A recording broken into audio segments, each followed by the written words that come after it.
La primera visita de Nehemías, que recuerden que tiene que ver con la restauración de Jerusalén, que tiene que ver con varios procesos que ocurrieron en la vida de este hombre siervo de Dios, y yo llamaría misionero, porque cumplió una misión en manos de Dios específica, algo que Dios puso en su corazón y él se vio preocupado, se vio motivado, pero vamos a decir, se puso activo, o sea, él no se quedó en el plano de la pasividad, sino que Nehemías pasó al plano de la actividad.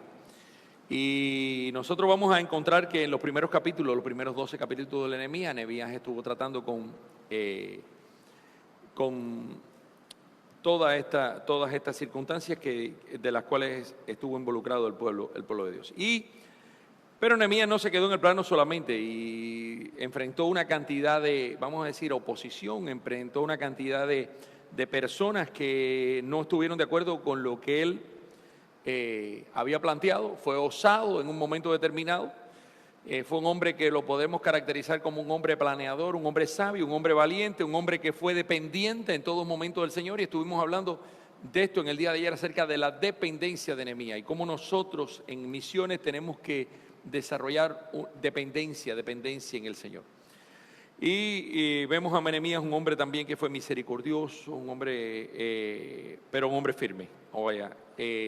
Nosotros tenemos que entender que de ser misericordioso, ser amoroso, no determina que nosotros no seamos firmes y determinados en lo que hacemos. Normalmente Nehemías, cuando se habla de él, se habla en su carácter como líder, y de hecho él fue un ejemplo para todo el liderazgo futuro, incluso para muchos de los líderes hoy en la iglesia contemporánea. Y también pudiéramos hablar de él como un hombre organizado, y de hecho no nos detenemos mucho en esto porque no nos da tiempo.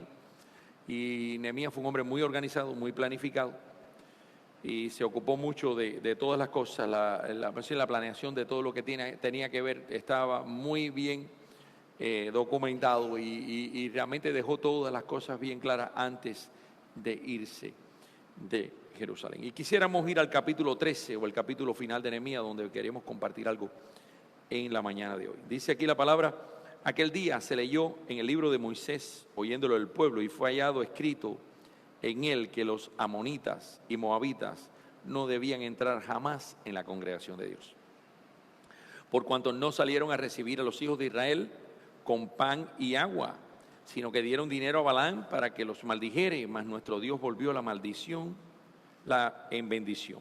Y eso nosotros lo vamos a encontrar en una descripción que está en Números capítulo 22 y capítulo 23, que nos describe esto que Nehemías resume en solamente un versículo.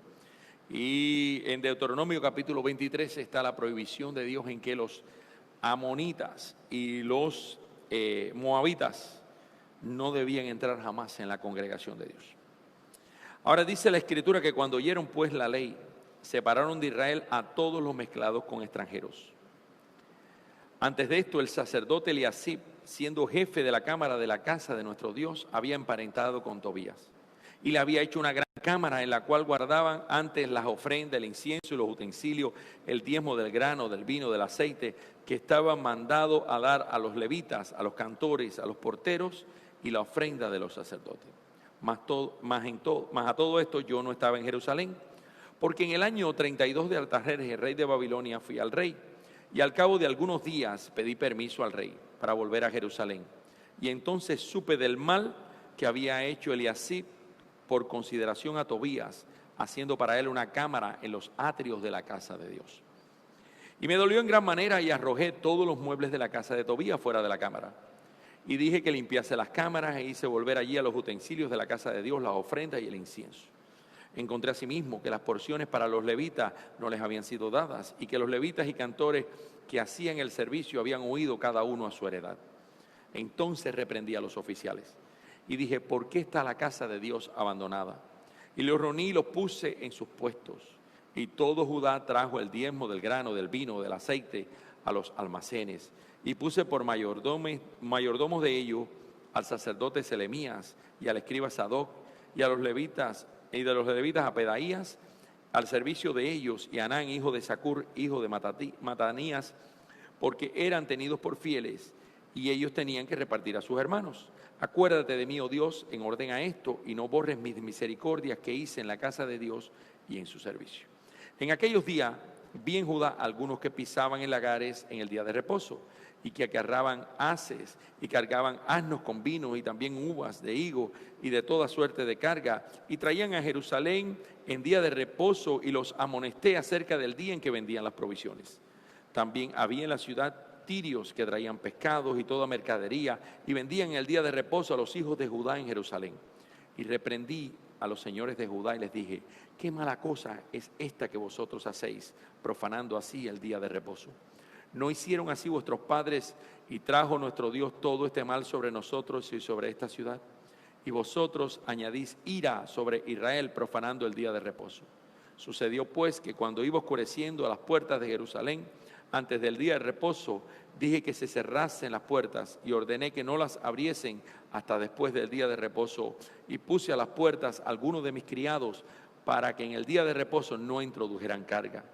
Y se quedaron fuera de Jerusalén 1 y 2 veces los negociantes y los que vendían toda especie de mercancía. Y les amonesté y les dije: ¿por qué os quedáis vosotros delante del muro? Y si lo hacéis una y otra vez, os echaré mano. Desde entonces no vinieron en día de reposo. Y dije a los levitas que se purificasen y viniesen y guardasen las puertas para santificar el día de reposo. También por esto acuérdate de mí, Dios mío, y perdóname según la grandeza de tu misericordia. Vi asimismo que en aquellos días a judíos que habían tomado mujeres de Asdod, amonitas y moabitas, y a la mitad de sus hijos hablaban en lengua de Asdod, porque no sabían hablar judaico, sino que hablaban conforme a la lengua de cada pueblo. Y reñí con ellos y los maldije, y herí a algunos de ellos, y les arranqué los cabellos, y les hice jurar diciendo: no daréis vuestras hijas a sus hijos, y no tomaréis de sus hijas para vuestros hijos, ni para vosotros mismos. No pecó por eso Salomón, rey de Israel, bien que en muchas naciones no hubo rey como él, que era amado de su Dios, y Dios lo había puesto por rey sobre todo Israel. Aún a él le hicieron pecar las mujeres extranjeras. Y obedeceremos a vosotros para cometer este gran mal grande de prevaricar contra nuestro Dios, tomando mujeres extranjeras. Y uno de los hijos de Joaida, hijo del sumo sacerdote Eliasib, era yerno de Sanbalat Hororita. Por tanto lo ahuyenté. Acuérdate de ellos, Dios mío, contra los que contaminan el sacerdocio y el pacto del sacerdocio y los levitas.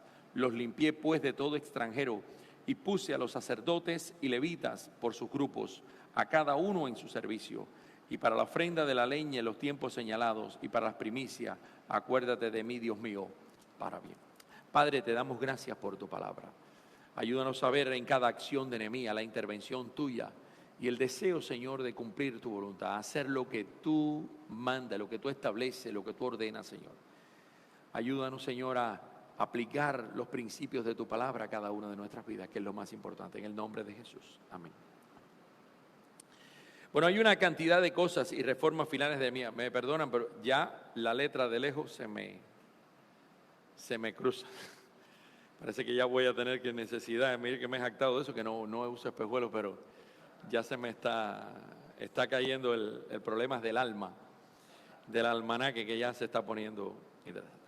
Bien, Nehemías había hecho una obra maravillosa, y de hecho no vamos a hablar de la obra que realizó, pero realmente había hecho y había cumplido el propósito que Dios tenía con él.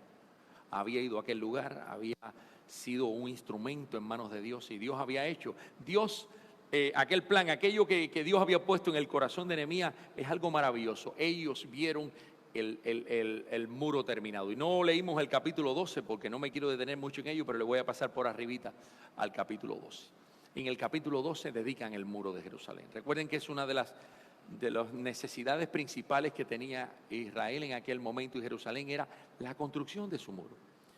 Ahora, para la dedicación del muro, vamos a ver nosotros una cantidad de personas involucradas en la dedicación del muro, donde estaban los levitas, y muy especialmente estaban los cantores, estaban allí en la dedicación del muro. Los llevaron todos a Jerusalén. Ahora, los sacerdotes, los levitas, nos narra la Escritura cómo ellos se purifican ceremonialmente junto con todo el pueblo, y vamos a decir, consagran a Dios el muro, el pueblo, las puertas, todo es consagrado a Dios. Y de forma seguida, Nehemías enseguida convoca y llama a todos los príncipes del pueblo y los lleva sobre el muro.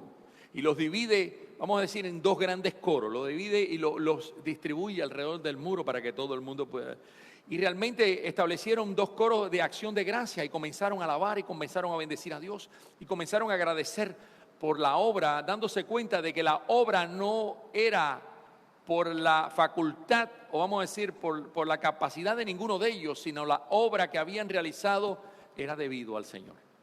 Yo creo que esto es algo que siempre tenemos que tener presente. No solo Nehemías demostró dependencia de Dios a la hora de todas las cosas, vamos a decir, llevarlas a Dios, que tenía una circunstancia, iba a Dios, sino también que le dio el crédito a Dios de todas las cosas.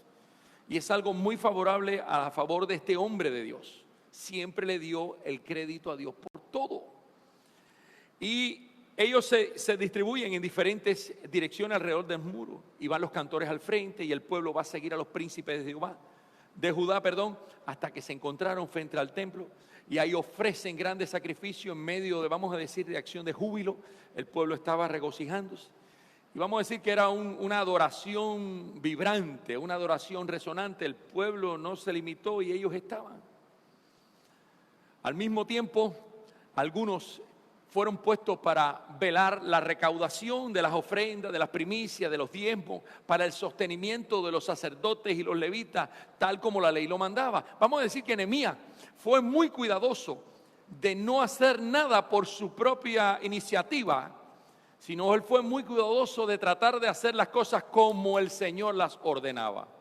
Yo quiero que esto lo tengamos muy presente, porque donde quiera que sea que el Señor nos lleve, nosotros tenemos que cuidarnos de no ser tan guiados por hacer las cosas por nuestras propias iniciativas y fuerzas, sino que debemos depender del Señor y lo que Él manda para que nosotros hagamos. Y lo vamos a ver siempre en la vida de Nehemías, siempre lo vamos a ver a él haciendo todas estas cosas. Ahora, coloca personas al frente de la adoración, conoce a personas al frente de recoger las primicias, los diezmos. Y atienda un momentico acá, Nehemías no recoge ni las primicias ni los diezmos con el fin de algo personal, nada tenía que ver con él. Fíjese, le dice, como la ley lo establecía, para el sostenimiento de levitas y sacerdotes. Y el pueblo, vamos a decir, comenzó a contribuir de una forma alegre, una forma voluntaria, una forma espontánea. Y estaban felices por todo lo que se estaba moviendo. Y estamos viviendo un momento de reformación espiritual. Y es precioso cuando estamos en una misión ver cuando Dios comienza a transformar y cambiar vida y la gente empieza a responder al llamado de Dios. Muchas veces no es en el tiempo o no es en el momento que nosotros queremos, a veces es en el tiempo de Dios. Pero Dios comenzó a moverse y comenzó a tocar los corazones de cada uno de ellos. Y empezó a hablar de los cantores y ubicó a los porteros. Y dándole las responsabilidades a cada uno de ellos. Y yo le voy a decir algo. Nehemías fue alguien que se dio cuenta de algo. Se dio cuenta de que él solo no podía, ni nadie solo podía. Y asignó responsabilidad. Yo creo que el delegar es parte de lo que debe haber en nuestra, vamos a decir, en nuestro deseo siempre debe estar el delegar. Dándonos cuenta de que la obra que Dios nos mande, la obra que Dios nos encomienda, no es nuestra.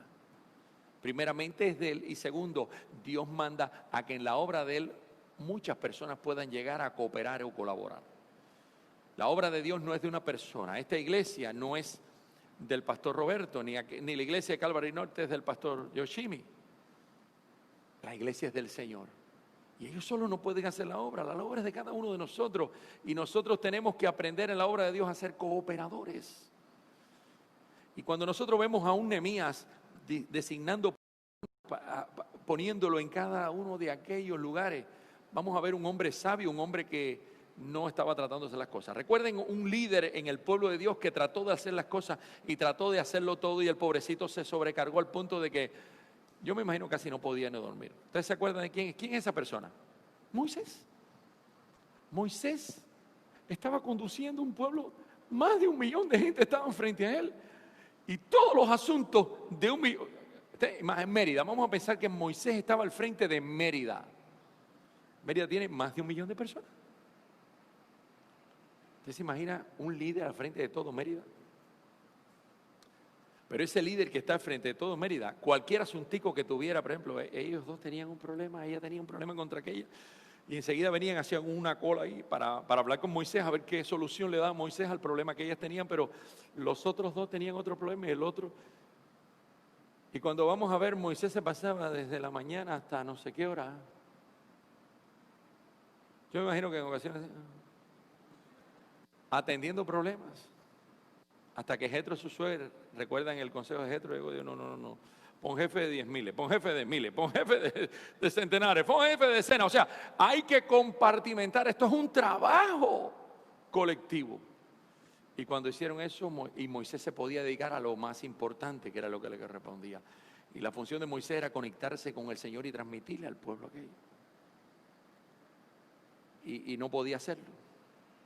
Pues en el campo misionero, muchas veces la gente cuando usted llega, creen que usted, y a veces le voy a decir algo, no solo la gente cree, a veces la gente, usted sí mismo se lo cree, que todas las cosas son su responsabilidad. Y a veces el error está en el mismo misionero que va, que como se pone es el hombre orquesta, es el que ordena los bancos, es el que limpia el templo, es el que enciende las luces, es el que pone un ventilador, es el que pone el audio, es el que dirige el servicio, es el que predica, es el que canta, es el que eso. Y al final esto no es el showman, es el representante. Y eso no es lo que Dios quiere. Dios quiere que nosotros aprendamos a delegar en el ministerio y podamos dejar que otros también ejerzan su función. Y eso es algo que nosotros tenemos que darle crédito a Nehemías. Él pudo haber dicho, aquí el rey de esta ciudad soy yo, porque oye, yo fui el hombre que vine y reconstruí esta ciudad. Y de hecho, le voy a decir algo, Nehemías ni se quedó en la ciudad. Recuerde que Nehemías había empeñado su palabra. ¿Cuál era su palabra? Voy por un cierto tiempo y agradó al rey y a los que con él estaban.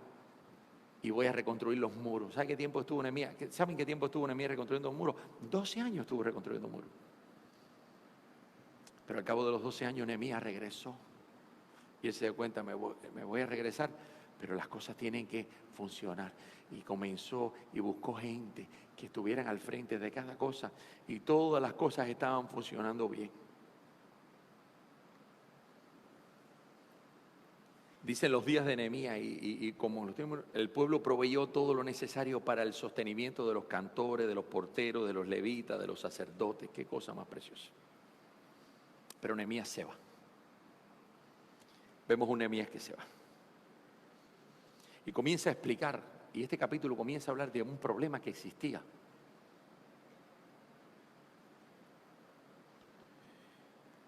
Sin embargo, él no estaba ahí en medio de ellos. Mas a todo esto yo no estaba en Jerusalén, porque en el año 32 de Artajerjes, rey de Babilonia, fui al rey y al cabo de algunos días pedí permiso al rey. No dice el tiempo que fue, pero Nehemías cumplió su palabra. Y una de las cosas que tiene que tener un hombre de Dios es palabra. Hoy en día la palabra no vale mucho. ¿Sabe que antiguamente nada más que una persona empeñaba su palabra había que cumplirla? Hace años atrás, con solamente una estrechón de mano, los hombres hacían, los negocios se hacían. Hoy en día hay que firmar no sé cuántos contratos, no sé cuántas cosas, para que haya algún recurso legal, para que haya una posible apelación en caso de que alguien falle. Tiempos atrás solamente, los hombres solamente se daban la mano. Sí, llegamos a un acuerdo. No, Yoshimi, yo te regalo esta silla, le doy la mano. Y mañana cuando Yoshimi viniera a buscar la silla, yo no puedo decirle, no, yo esa silla no te la regalé. Yo te la regalé, tenés que llevarte. Hoy en día Yoshimi tiene que venir hasta con una prueba. Mira, tú me firmaste un documento en el cual me diste la silla. Ahora, Nehemías se va. Se va. Y Jerusalén queda. Y hay ocasiones en las cuales los misioneros están por un lapso de tiempo y tienen que salir. Por muchos factores. Y comienzan las situaciones. Pablo le decía a la iglesia que estaba preocupado cuando se fuera. Recuerden, al final de su tercer viaje misionero le dijo, estoy preocupado cuando me vayan, van a venir sobre vosotros lobos rapaces que van a tratar de destruirlo. Y yo quiero comparar en estos momentos, y yo quiero que no se confunda, pues son de dos tiempos completamente diferentes, el corazón de Nehemías con el corazón de Pablo. Y para comparar el corazón de Nehemías con el corazón de Pablo, quiero ir a 2 versos del libro de los Hechos en el capítulo 15 de Hechos, Hechos 15, versos 35 y 36. Todos recuerdan el primer viaje misionero de Pablo y Bernabé. ¿Dónde habían ido? ¿Dónde habían ido Pablo y Bernabé? Primer viaje misionero. Lo que ellos llamaban Asia Menor. Habían ido a una pila de ciudades. Habían venido a dar un reporte. Ya compartí eso hace un tiempo, yo creo que en una de estas iglesias. Un reporte que yo no sé cómo pudieron decir que era un reporte positivo, porque lo que habían recibido allá era... Habían dejado a Pablo como muerto, habían tenido que descolgarlo por una de eso, lo habían perseguido eso. Sin embargo, habían llegado a contar cuántas grandes cosas había hecho Dios con ellos. Y después de un tiempo en Antioquía, recuerden que en Antioquía hubo una situación con respecto al legalismo que mucha gente quisieron. Pablo y Bernabé tuvieron que ir allá. Y sí, la tuvieron que ir allá al concilio de Jerusalén. Recuerden que con respecto a la circuncisión, regresan para acá y cuando regresan, Bernabé le dice a Pablo. Y Pablo y Bernabé continuaron en Antioquía enseñando la palabra del Señor, anunciando el Evangelio con otros muchos. Después de algunos días, Pablo le dice a Bernabé, visitar a los hermanos en todas las ciudades en que hemos anunciado la palabra del Señor para ver cómo están. Yo no sé usted, ese verso 36 del capítulo 15 del libro de Hechos es un verso que toca mi corazón. Muchas veces cuando hacemos algo para el Señor o vamos a un lugar y cumplimos una misión, decimos, Señor, ya cumplí contigo. ¿No es verdad que a veces pensamos así? No, ya yo fui a ese lugar. Pero el corazón de Pablo era un corazón misionero. El corazón de Pablo era un corazón pastoral. El corazón de Bernabé también estaba allí. Y ellos tenían una inquietud. Recuerden todas las vicisitudes que habían pasado y ellos estaban locos. Ay, volvamos a ver cómo están. Y yo estoy seguro que la motivación de ver cómo están no es cómo estaban físicamente, sino cómo estaban espiritualmente. Y vamos a ver a un Pablo que siempre estuvo interesado por cómo estaba la condición espiritual de aquellos hermanos. Y yo creo que una de las cosas que Dios pone en nuestra vida es cómo está la condición espiritual de nuestros hermanos. Y si usted va a ser misionero, usted debe estar interesado más en cómo está su condición espiritual de que cómo está su condición física y material. Hoy en día hay muchas iglesias que promueven más trabajo social que trabajo en el área espiritual.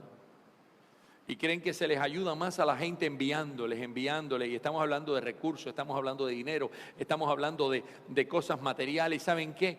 Eso no es lo que más ayuda a una persona. Hay que ayudar a que crezcan desde el punto de vista espiritual. Y Pablo y Bernabé tenían ese anhelo en su corazón. ¿Cómo están nuestros hermanos? Cuando usted lee cualquier epístola de Pablo,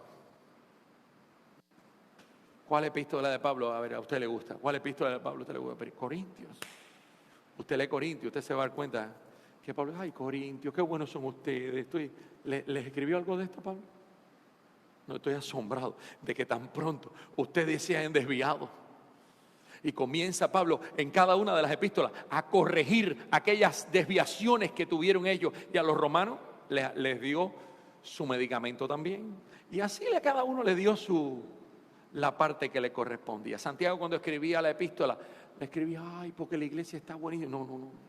Pedro, no, hablando a la iglesia de falsos maestros, hablando. Todo el mundo estaba preocupado y vemos el corazón de estos hombres.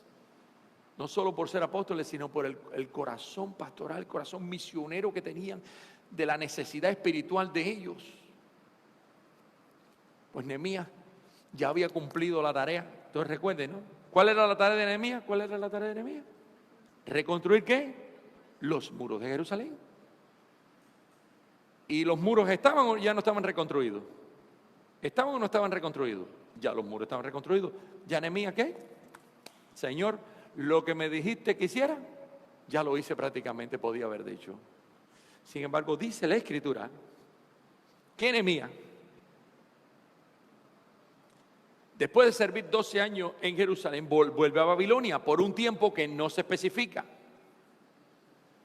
Pero después, dice la Escritura, déjame ver dónde me había quedado.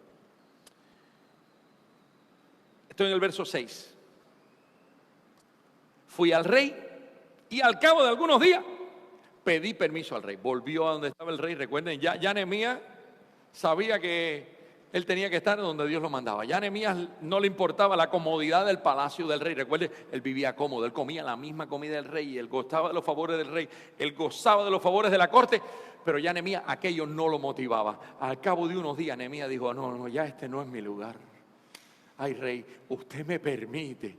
Y yo estoy seguro, conociendo y viendo todo lo que Nehemías ha hecho, que él oró mucho antes de esto. Porque el rey le pudo haber dicho, ven acá, Nehemías, ¿hasta cuándo?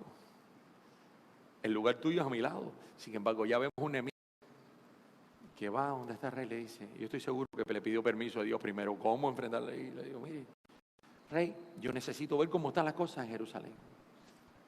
Pablo y Bernabé, ay, vamos a ver a los hermanos, a ver cómo están.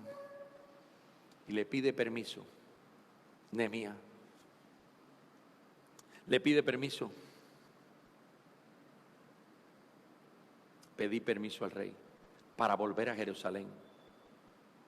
Entonces supe del mal que había hecho Eliasib por consideración a Tobías. Fíjense, atiende un momentico. Ahí, el otro día me estaba leyendo alguien que cree que Nehemías fue porque se enteró que había problemas en Jerusalén. Nehemías no sabía nada. Cuando regresa a Jerusalén, se encuentra no lo que había dejado. ¿Cómo había dejado Nehemías Jerusalén? Ordenada. Cada uno tenía su responsabilidad. Cada uno de esos. Y qué precioso cuando la iglesia está ordenada y cada uno cumple con la parte que le corresponde. Pero qué triste cuando la gente no está haciendo lo que le corresponde. Y esto trajo pesar al corazón de Nehemías. Y se encontró, ¿quiénes eran los tres enemigos grandes que había tenido? Tobías, Sanballat y Gesem el árabe. Tres grandes enemigos se habían opuesto, lo habían amenazado, lo que se habían opuesto. Y cuando llega Nehemías, fíjense el estado espiritual. Él dejó Jerusalén en medio de ¿qué? ¿Cómo dejó Jerusalén?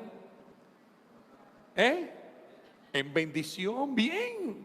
Las cosas estaban funcionando. Cada uno estaba cumpliendo su ministerio y Dios estaba obrando en Jerusalén. Y las cosas estaban fluyendo perfectamente bien. Cuando regresa para atrás, se encuentra que el pastor Roberto sacó la biblioteca. Y en la biblioteca puso un lugar, puso a los que venden droga. Y sacó el comedor y en el comedor puso una cantina. Yo quiero que usted entienda que espiritualmente prácticamente es exactamente lo mismo. No, el pastor Roberto se fue. Se fue y estuvo una gira que estuvo por ahí. Cuando llegó se encontró que algún hermano puso ahí una cantina y cuando llegó, imagínense ustedes, cuando llega, piense un momento, porque yo quiero que usted se imagine esto por un momento cuando llega. Me equivoqué. Este no es el lugar en el cual me fui. Cuando llegó, Nehemías se encontró a Tobías. ¿Usted se imagina a Tobías? No que se convirtió Tobías. Si Tobías se hubiera convertido, gloria a Dios. Pero tampoco era su lugar el de Tobías estar dentro del templo, porque ese lugar no era para eso. Pero Tobías, en su condición, le prepararon un apartamento, cogieron el lugar que era para las ofrendas, para guardar los diezmos, para guardar los utensilios santos, meter el anatema en el lugar santo. ¿Usted se imagina eso? Nehemías se indignó con esto. ¿Usted se recuerdan al Señor Jesucristo cuando entró a Jerusalén y entró al templo? ¿Qué fue lo que vio en el templo? Un mercado. La gente ya no traía su paloma. Ahí estaba el que se vendía la paloma para ganarse un dinerito vendiendo la paloma. La gente ya no necesitaba nada de eso. Todos se lo tenían ahí facilito. Los negociantes se habían establecido ahí, ya tenían su mercado. Y Jesús fue, y no tienes que buscar, yo tengo cambio aquí para ti. Y Jesús comenzó a volcar las mesas de todo aquello y les dijo, mi casa, casa de oración será llamada, y vosotros la habéis hecho, ¿qué cosa? Cueva de ladrones. ¿Cuántas veces el templo deja de cumplir la función para el cual ha sido diseñado y se comienza a usar para un fin completamente diferente? Nehemías llegó y se encontró el templo así. Esto no para. Bueno, se encontró. ¿Vieron lo que hizo Nehemías? Cogió los muebles. Ya, el hombre estaba viviendo ahí. No es que estaba ni de paseo, ni que vino de visita y bueno, vamos a poner una camita aquí.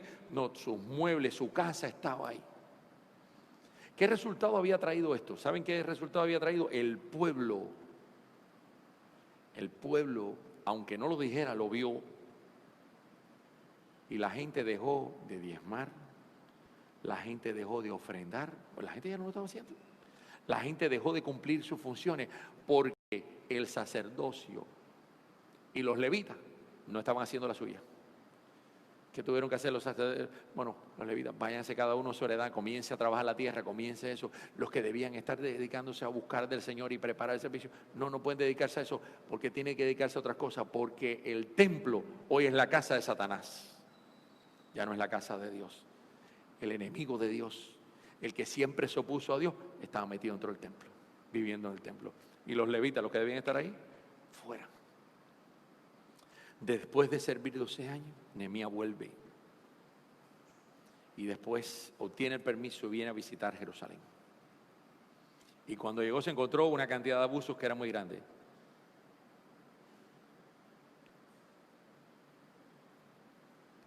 Y había acabado de ocurrir algo.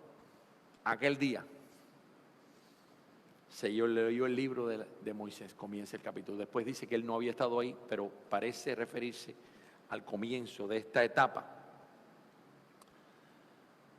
La palabra de Dios se leyó. Ya no estaban ni leyendo la palabra de Dios, ya ni sabían lo que decía la Biblia. Y aquel día leyeron la palabra de Dios y se encontraron que estaba escrito que los moabitas y los... ¿Quién más? Los moabitas y ¿quién más? ¿Quién está siguiendo? Amonitas y moabitas no debían entrar jamás en la congregación de Dios por algo que habían hecho. Recuerden cuando trataron de comprar a Balán en el libro de Números, cuando trataron de que maldijera al pueblo de Dios, que está en el libro de Números. Ahora, estaban hablando de la expulsión de los moabitas y amonitas de la congregación. Estos cananeos no solamente habían negado darle pan y agua al pueblo, ellos habían contratado un profeta para que maldijera a Israel, pero Dios cambió la maldición en bendición. Recuerden la historia. Dios es un Dios maravilloso. Ahora, ¿cómo responde el pueblo? El pueblo responde cuando se está enterándose esto, comienza a separar de Israel a todos los mezclados con el extranjero. Y ahora cuando comienzan a sacar a los extranjeros que estaban en medio de ellos, y recuerden que este proceso tiene mucho que ver también con lo que ocurrió también con los judíos cuando separaron a los samaritanos, que lo habíamos visto. Ahora cuando votan a los extranjeros, terminan con el trabajo que habían comenzado. Y bien, el sacerdote Eliasib le había dado asilo a Tobías en la cámara del atrio de la casa de Dios, utilizando un aposento que debía utilizarse para, vamos a decir, almacenar los diezmos que eran para los levitas y sacerdotes. Y cuando llegó Nehemías, a Nehemías no le tocó mucho tiempo darse cuenta que las cosas andaban mal. Desde que llegó se dio cuenta que las cosas andaban mal. Y comienza enseguida a tomar acciones en función de resolver el problema, remediar el problema. Y con indignación, él hizo una campaña para detener todos los males, todas las situaciones que habían aparecido durante el tiempo de su ausencia. Lo primero que hace, restaura el diezmo de los levitas. Restaura el tiempo de los levitas. El diezmo de los levitas. Ahora, Nehemías da una reprensión pública a aquellos oficiales que estaban a cargo de los asuntos, porque ellos habían sido irresponsables. Habían sido irresponsables porque habían dejado de atender a los levitas, y los levitas entonces habían tenido que salir. Habían sido forzados a trabajar en los campos para ganarse la vida.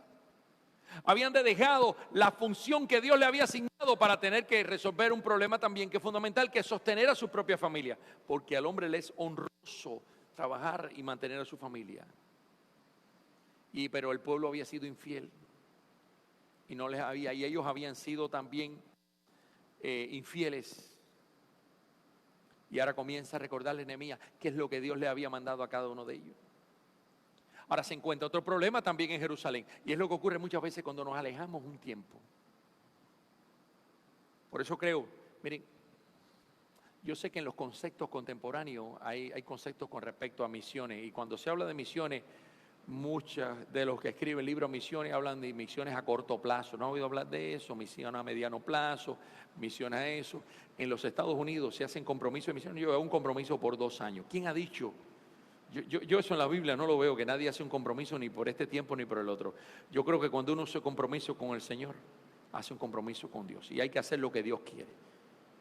Si Dios quiere mandarte 2 años, es una determinación de Él, pero no una cosa que ya tú pongas como ya con una predisposición. No, yo voy al campo misionero por 2 años.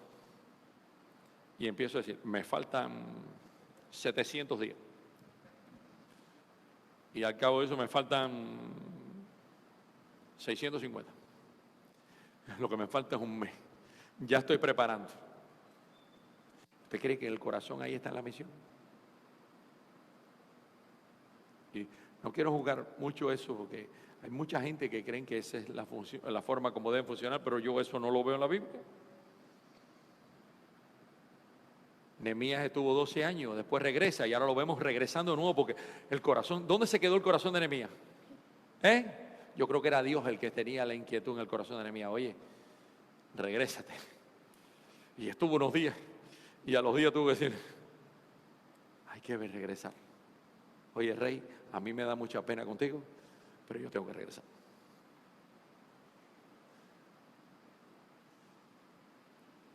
Por eso cuando pongas tu corazón en misión y en cumplir lo que Dios quiere hacer en tu vida, no le estés poniendo límites a Dios en tiempo. Porque tú tienes que ir al lugar donde Dios te mande por el tiempo que Dios te mande, no por el que tú ya tengas determinado.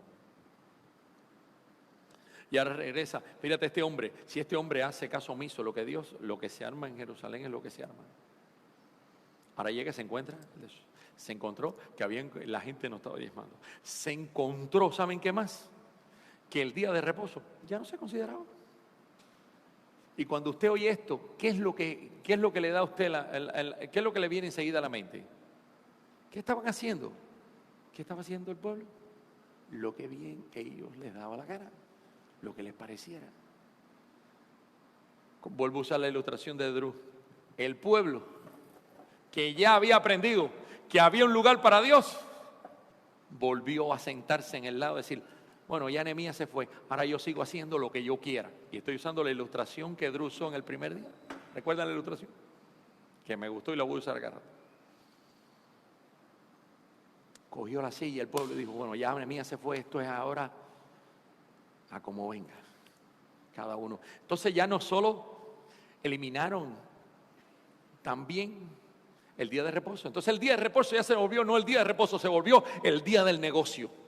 ¿Usted se recuerda?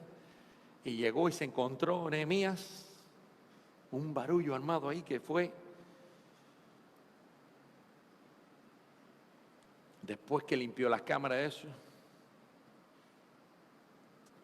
En aquellos días vi que en Judá algunos que pisaban lagares en el día de reposo y que acarraban haces y que cargaban asnos con vino y uvas, higos y toda suerte de carga y que traían a Jerusalén en días de reposo y los amonesté acerca del día en que vendían las provisiones. También había en la ciudad tirios que traían pescados y toda mercadería y vendían en día de reposo a los hijos de Judá en Jerusalén. Y reprendí a los señores de Judá y les dije, qué mala cosa es esta que vosotros hacéis, profanando así el día de reposo. Llegó y se encontró Jerusalén. Bueno, Jerusalén, nosotros decimos en Cuba, patas arriba. Ustedes usan esa expresión, patas arriba se le encontró. Todo estaba al revés. Ya ni el día de reposo, cada uno hacía lo que... Los extranjeros, los tirios eran extranjeros, que vivían en ellos, influenciaron ellos a decir, oye, pero el día bueno para vender y comprar es el día que que no trabaja en otras cosas. Entonces vamos a usar el día de reposo para el mercadeo. Sin embargo, Dios les había dicho a ellos que el sábado era día, ¿qué? Santo y consagrado para Él. Y ahora Nehemías dice, no, a los hombres de él, los que vinieron con él, le dijo, ciérrenme la puerta. Y los negociantes se quedaron afuera. Oye, ábranos la puerta. Y Nehemías dijo, si los encuentro así otra vez, los voy a sacar a fuerza. Y pasó una semana, y pasó la semana, la otra semana le digo, oye, no los quiero ver más aquí. Este día es santo para Jehová, este día es consagrado para Jehová. Y esto nos habla del corazón de Nehemías. ¿Dónde estaba el corazón de Nehemías? En hacer las cosas como él quería. ¿Dónde estaba el corazón de Nehemías? En hacer las cosas como ¿quién? Como Dios quería. Y yo creo que eso es lo que en cada uno de nosotros debe existir en nuestro corazón. No hacer las cosas como nosotros queremos, sino como Él quiere. Salir nosotros y darle lugar a Dios.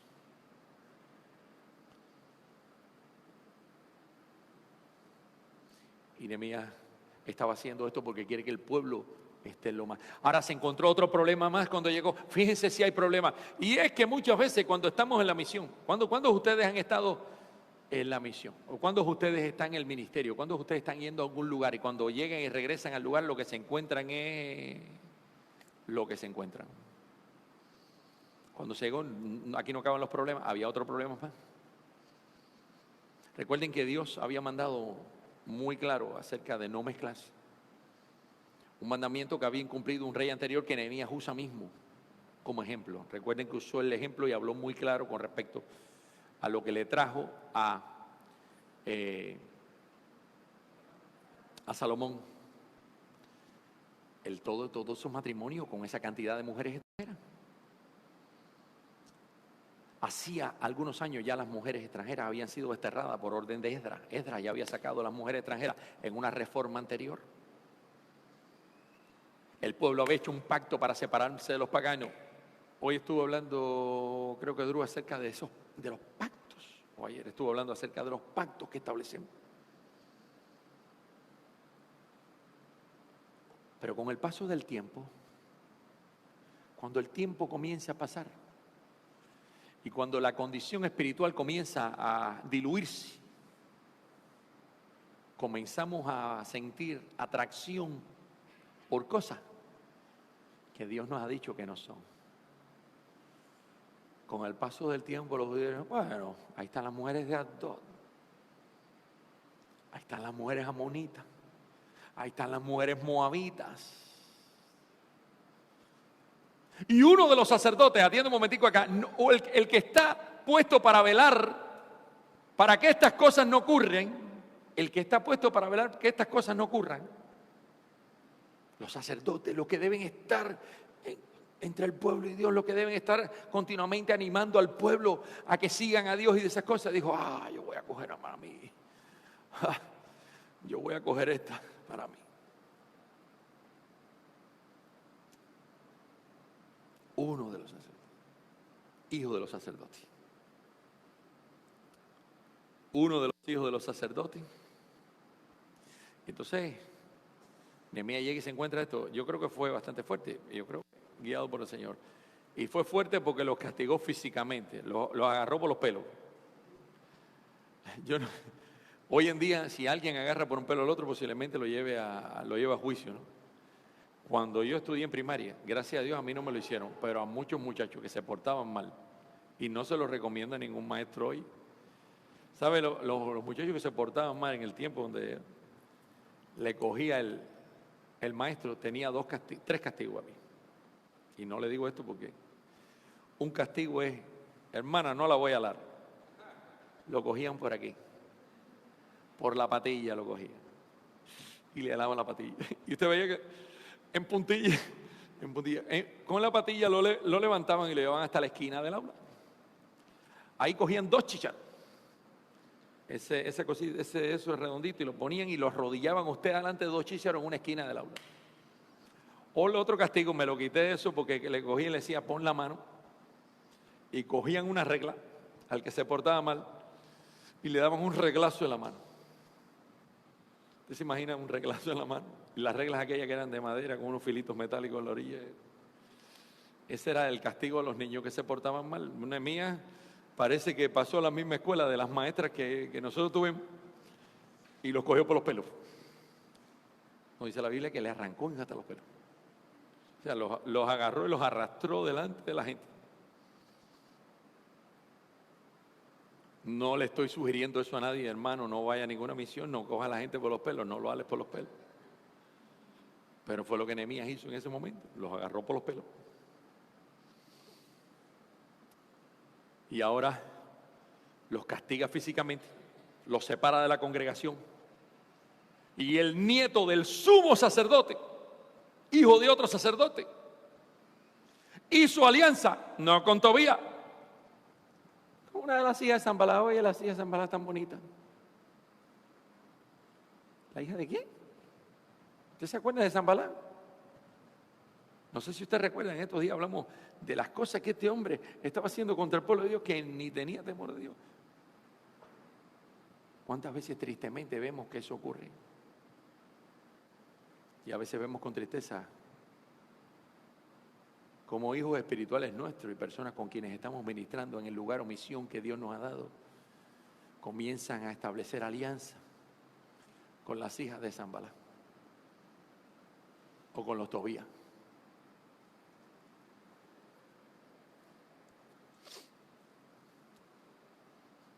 Bueno, Nehemías fue fuerte con respecto a esto. Yo le digo, realmente fue fuerte con respecto a esto. En la iglesia no hay prohibición de contraer matrimonios con grupos étnicos diferentes, como existía en ese tiempo con Israel. Recuerde que en el Señor todos somos ¿qué? ¿Qué somos en el Señor? Somos libres y también somos una familia, ¿no? Pero no, tampoco aprueba. La Biblia habla muy claro con respecto a la fe. El yugo desigual con incrédulos no es recomendable, porque nos puede pasar lo mismo que ocurrió con Salomón. Lo de grupos étnicos, eso no. Me gusta mucho la enseñanza que Ken Ham hace con respecto a la raza. Porque en un estudio, ¿cuántas razas hay? ¿Cuántas razas hay? ¿Cuántas razas usted cree que hay? 4, dice. ¿Cuántas? No, yo quiero que sí me... A ver, ¿cuáles son las razas normalmente? Dígame cuáles son las razas. Asiática, dice ella, africanos, ¿qué más?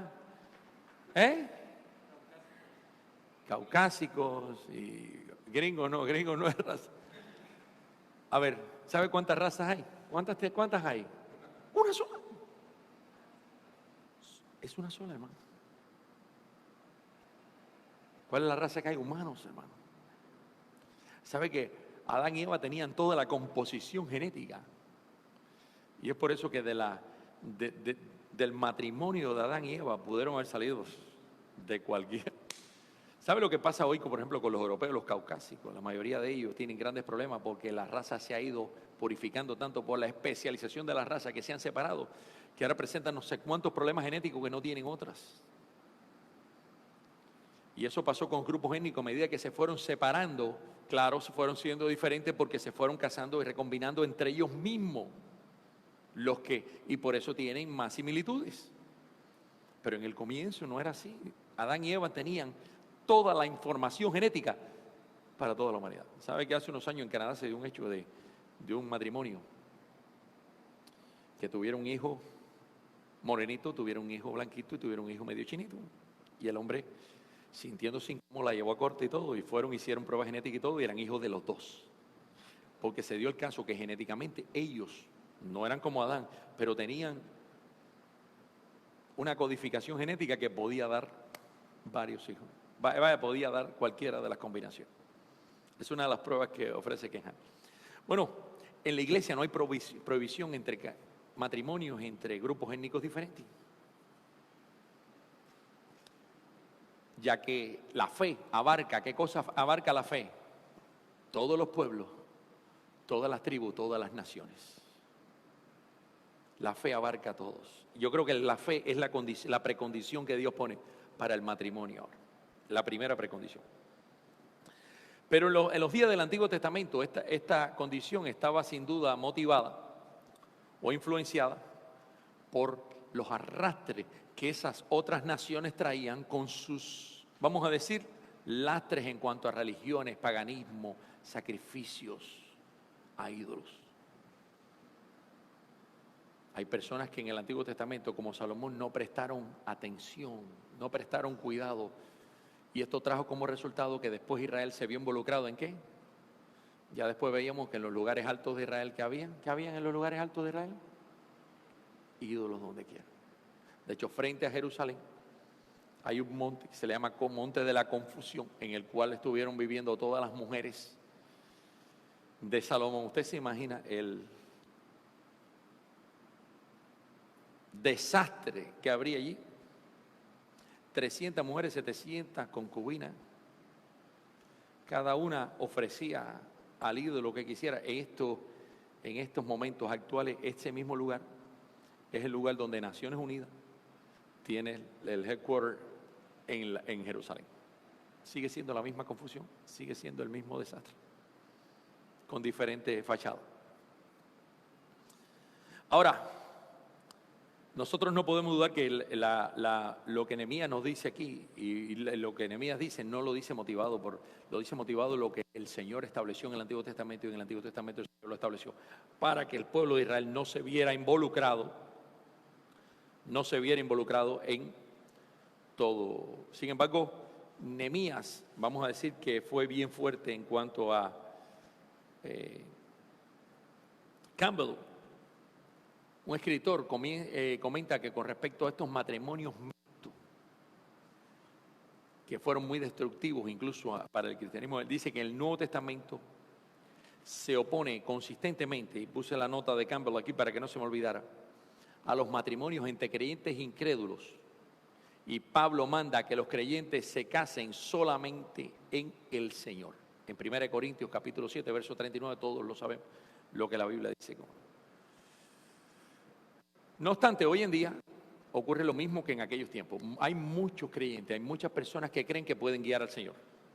Hay muchas personas que se creen más sabios que Dios. Hay muchas personas que me gozaban el testimonio de la hermanita ahorita que hablaba de cómo ella tenía sus planes y sus cosas, y cómo incluso entre sus planes y sus cosas ella quería casarse con una persona no cristiana, algo que no estaba en la voluntad de Dios, como tenía otros planes y otras cosas que tampoco eran parte de la voluntad de Dios, porque nada hay más engañoso que el deseo de nuestro corazón, que a veces nos da la impresión de que es la voluntad de Dios, pero no la es. El deseo de nuestro corazón no es la voluntad de Dios, ese es el deseo de nuestro corazón. Y nuestro corazón es engañoso, dice la Biblia, y perverso. Y el Señor es el único que lo puede llegar a conocer. Ahora, hay personas que hoy en día creen que se pueden casar con un converso y decir, yo lo voy a traer al Señor. Yo lo voy a traer al Señor. Yo soy casado, muy felizmente casado, pero quiero hacer una demostración. Hermana, ¿puede pararse arriba? Usted es casada, ¿no? No me quiero casar con usted ni nada, pero vamos a hacer la apariencia. Súbase de arriba. De que la hermana es casada. Bueno, que la hermana, supuestamente, yo soy cristiano y me creo fuerte. ¿Quién cree que usted tenga más fuerza? ¿La hermana o yo? ¿Quién tendrá más fuerza?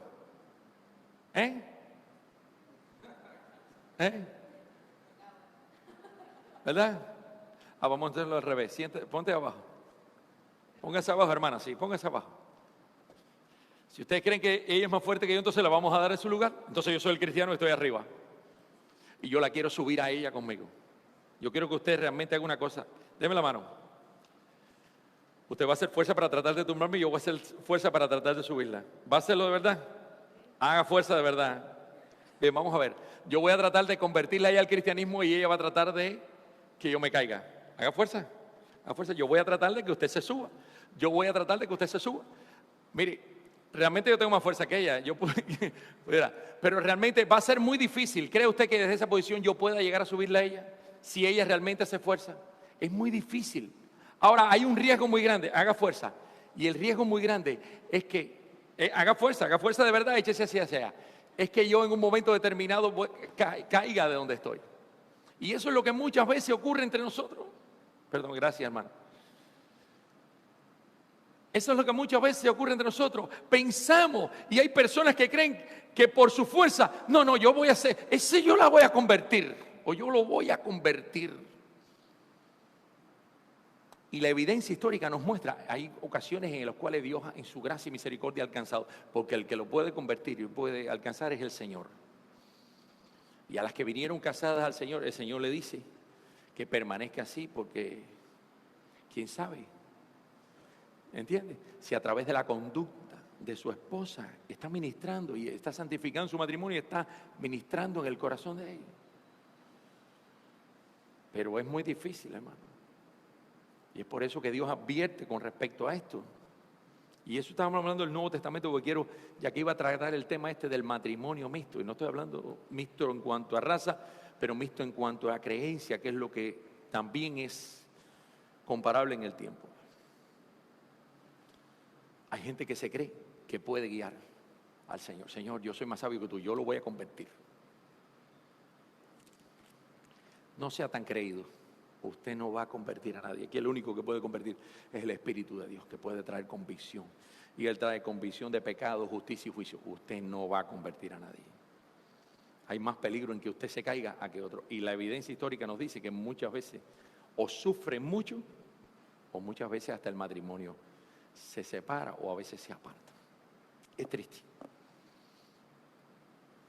Ahora, y a veces, incluso eso, otra consecuencia puede ser que los hijos o los frutos de ese matrimonio muchas veces siguen el ejemplo del padre no regenerado, aquella persona que no se ha convertido. Y es lo triste. No como en el caso de Timoteo, como en el caso de a veces de la vida real. Ahora, Nehemías se nos presenta aquí como un hombre de acción. Él vio todas estas cosas, pero él no se quedó tranquilo. Nosotros no podemos estar tranquilos. Hay muchas cosas ocurriendo a nuestro alrededor. ¿Y qué estamos haciendo? ¿Nos quedamos pasivos? El sacerdote Juaida estaba pasivo. Todo eso estaba ocurriendo a su alrededor y él no le importaba. Pero el hombre que Dios mandó a aquel lugar, que no vivía en aquel lugar, ese hombre cuyo compromiso no era con hombre, era con el Dios viviente, llegó y vio todas aquellas cosas. Pablo no vivía en Éfeso, Pablo no vivía en Corinto, Pablo no vivía en ninguno de aquellos lugares, pero cada vez que vio y cada vez que se enteró de cualquier circunstancia, no dudó ni por un instante de ponerse al lado de Dios y convertirse en el instrumento que Dios quería usar para tocar a esas personas. Cuando nosotros vamos a un lugar, no vamos para complacer personas. Cuando usted vaya al campo misionero, cuando usted vaya a cualquier lugar donde Dios lo envíe, usted no va a ir a ser amigo como muchas personas dicen.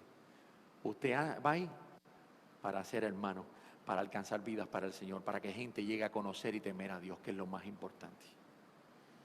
Por eso Nehemías cuando llegó ahí, él no quiso quedar bien con todo el mundo, él quiso corregir cada una de las cosas, porque él quería que el pueblo anduviera detrás del Señor y en pos del Señor. Y así lo vemos tomando todas las medidas que tomó. Es un hombre osado en cuanto a esto. Un hombre de acción. El celo de las cosas de Dios lo consumía. Recuerden ese pasaje o ese verso que el propio Señor usó, que está en el Salmo 69. Salmo 69, y no sé cuál es el 9 o el 10.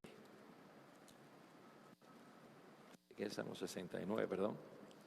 Versículo 9 dice: porque me consumió el celo de tu casa y los denuestos de los que te vituperaban cayeron sobre mí. Nehemías, igual que el Señor Jesucristo y en similitud a él, se sintió incómodo con las cosas que se estaban haciendo que desagradaban a Dios. Y el celo de las cosas del Señor lo motivó a tomar cada una de sus acciones. Y miren, Nehemías no hizo acepción de personas.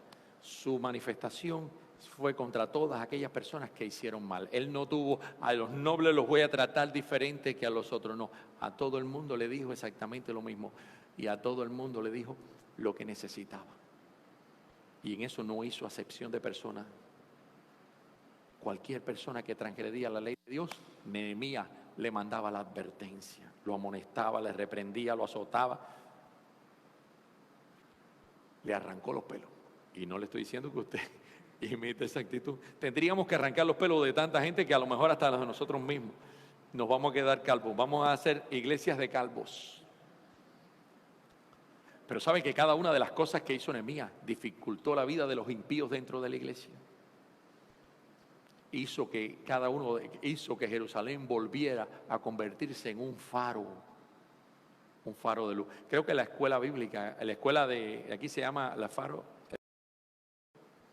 Creo que eso es lo que nosotros hemos sido llamados. Donde quiera que el Señor nos ha llamado, tenemos que ser faro de luz y tenemos que trabajar todo lo posible para que otros, nuestros hermanos, donde quiera que estén, se conviertan en faros de luz que pueda iluminar en medio de las tinieblas que estamos viviendo. Nehemías era un hombre de valor, un hombre capacitado, un hombre tenaz. Un hombre que siempre estuvo dándose cuenta que es una batalla que tenemos frente al mal. Y nosotros, hermanos, estamos en este mundo con una misión, y nuestra misión es combatir el mal. Combatir del lado de Dios. Proclamar las buenas nuevas de salvación a toda criatura, a toda lengua, a toda nación, a todas las personas. Sabe que todo el mundo, este mundo que se está perdiendo, necesita a Jesús. Ayer partía con el señor Drew, estuvo hoy dando en el devocional un tiempo maravilloso con respecto a Nayali, y partía con el señor Nayali. ¿Saben qué? Es un dolor desde el punto de vista de la ausencia física. Es un dolor para sus padres, pero es un gozo. Y le voy a decir, y no es una contradicción, es un gozo, porque es una niña que tenía a Dios en su corazón, una niña que amaba a Dios. Y que su lugar, hace un instante me testificaban, y yo me emociono con esa cosa, pero como su madre le decía, estoy contenta porque vas a estar con tu hermanito, porque ya su hermanito había partido con el Señor. Y a pesar de la ausencia física, es un gozo saber que se encuentren con el Señor. Lo que es dolor, y más dolor, es ver todas esas vidas que se están perdiendo, que no conocen a Cristo, que necesitan personas que vayan a su lado, gente como Nehemías, y le digan lo que Dios dice, y les anuncien que el camino en el que andan está equivocado y que hay una senda, la única senda, que es la senda del Señor, como Nehemías estuvo diciéndole: vuelvan, van, hay que seguir a Dios. Y los estimuló en todo momento. Y Nehemías no hizo nada de acuerdo a su opinión, lo hizo de acuerdo en lo que estás infringiendo la ley de Dios, estás mal y tienes que corregir esa actitud, y debe ser la actitud de nosotros. Nehemías fue un obrero infatigable, vamos a decir, más que un constructor. Estuvo interesado en que la obra de Dios se hiciera. Cuando Nehemías regresó, no regresó para edificar nada. Charles Swindoll escribió un libro que se llama Pásame otro ladrillo, y escribió una notica con respecto a Pásame otro ladrillo, porque cuando está finalizando su comentario del libro Pásame otro ladrillo, Charles Swindoll escribió lo siguiente: creo que es significativo en la escena final del libro de Nehemías. Les describe de rodillas suplicando la gracia de Dios. Había peleado vigorosamente por lo que era justo, pero era dócil de corazón delante del Señor. Qué magnífico modelo de liderazgo. Era un hombre de honestidad probada, convicción y devoción. Y termina el libro diciendo: pásame otro ladrillo. Es decir, yo también quiero hacer eso. Yo creo que lo que hizo Nehemías es muchas veces un ejemplo para cada uno de nosotros de lo que nosotros debíamos hacer. Y comparto esa opinión de Charles Swindoll, y por eso lo puse. Porque yo creo que nosotros debemos ver en Nehemías un hombre no solo decidido desde el punto de vista, sino un hombre sensible y dócil de corazón delante del Señor. Vamos a orar. Señor, te damos gracias en esta hora, gracias porque en Nehemías podemos encontrar, Señor, un ejemplo no solo de un líder, sino de un hombre espiritual. Un hombre cuya motivación era más que tú cumplieras tu voluntad y tú hicieras, Señor, tu reino, Señor, que cualquier otra cosa. Un hombre que no quería complacer hombres, sino que te quería complacer a ti. Gracias por cada ejemplo, especialmente estos del capítulo 13, donde Él se opone a tantas cosas, pero cada una de aquellas motivada por el celo por ti. Ayúdanos, Señor, a hacer esto donde quiera que vayamos, donde quiera que sea que nos lleves en este mundo, llévanos con la convicción de que vamos como tu representante, pero a hablarles a ellos acerca de ti y a guiar a todas las personas, Señor, hacia ti, que es lo más importante, en el nombre de Jesús. Amén.